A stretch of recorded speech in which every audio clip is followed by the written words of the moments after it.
it out. We're here with the Einstein of Wall Street. What's up? My new BFF, aka your name's Peter. Yeah, my name's Peter. But I like Einstein of Wall Street Einstein's better. good.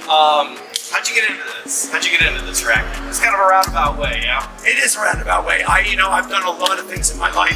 I've always been a bit of a hustler and entrepreneur. Yeah. And so I sold, t-shirts in high school and great for that shows. I did a lot of different things. I ended up moving to Israel for a year after high school. I came back. I ended up getting a degree in plant soil science. I ended up getting a second degree in international business. I moved back to New York. I opened a record store. I was trading commodities and I was getting an MBA and I was a doorman at Studio 54. So you weren't busy at all? I'm an underachiever in every description of the word.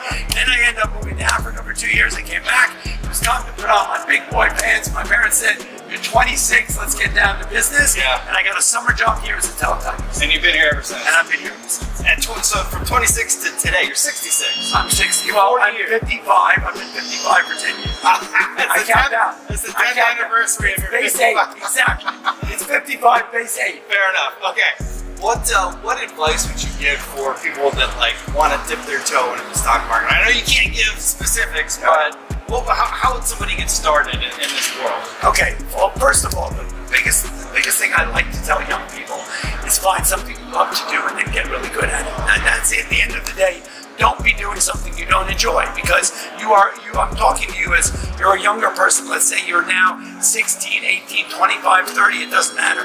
But if you get locked into a job or a career that you're not happy in, you're going to be miserable. And that doesn't end up being a really fun life. That's the best advice you can. Okay? Besides that, as far as Wall Street goes, there are lots of different angles to get into it.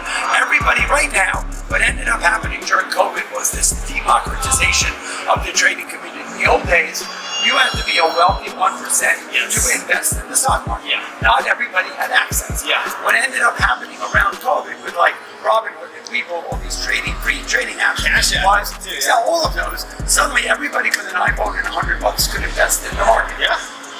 That's great news. Accessibility was a great door opener. However, not one of these platforms has an educational component to it. Okay, so this is not a get-rich-quick scheme. Okay, there are ways you should be trading the market happily. I'll be happy. You reach out to me, I'll teach you how to trade. But everybody should be investing in their future. Think about one of the other things. We're the greatest consumer generation in the world. We like stuff, right? One of my big mottos is, it's not my line, I learned it from a guy down here named Fabian: invest in stocks and not stuff.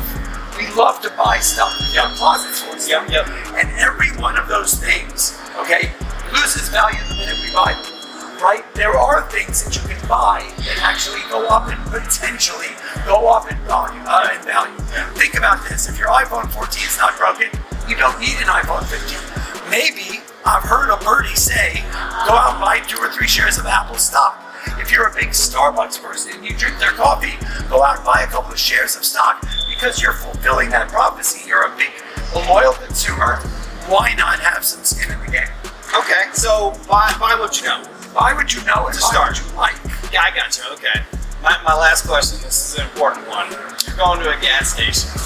What are your top 3 favorite gas station snacks? If you have to pick 3, you're on a road trip, you know what I mean? Yeah. And you got to kill some time. I love it. It's a good question, right? It's a great question. There are a couple of them. So one that my family is actually horrified at is the buttered roll.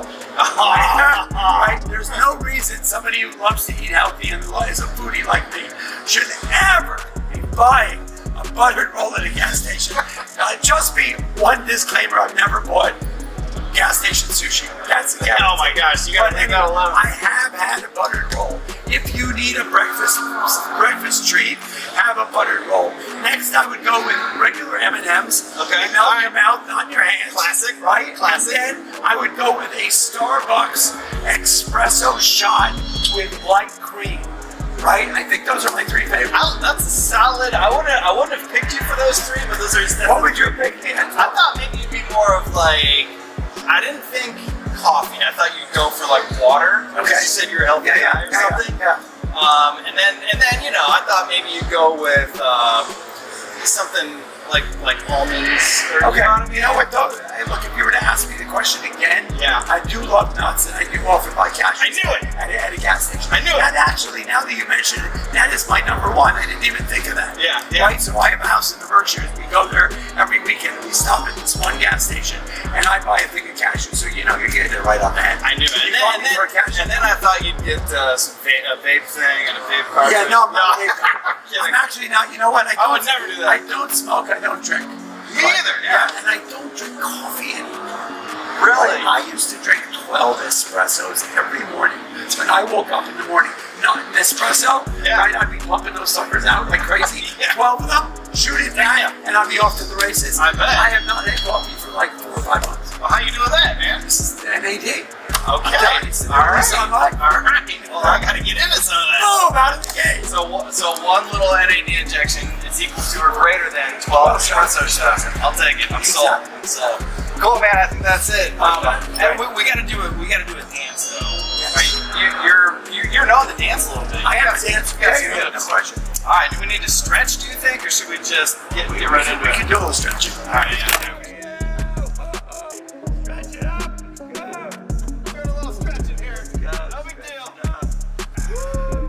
I think we're ready. All right, here we go. Let's do it. All right, yes.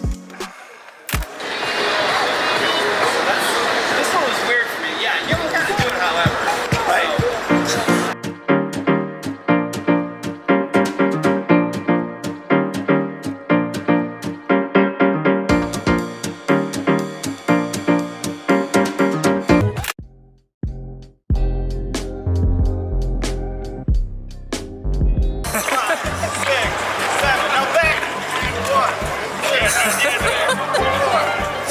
Yeah.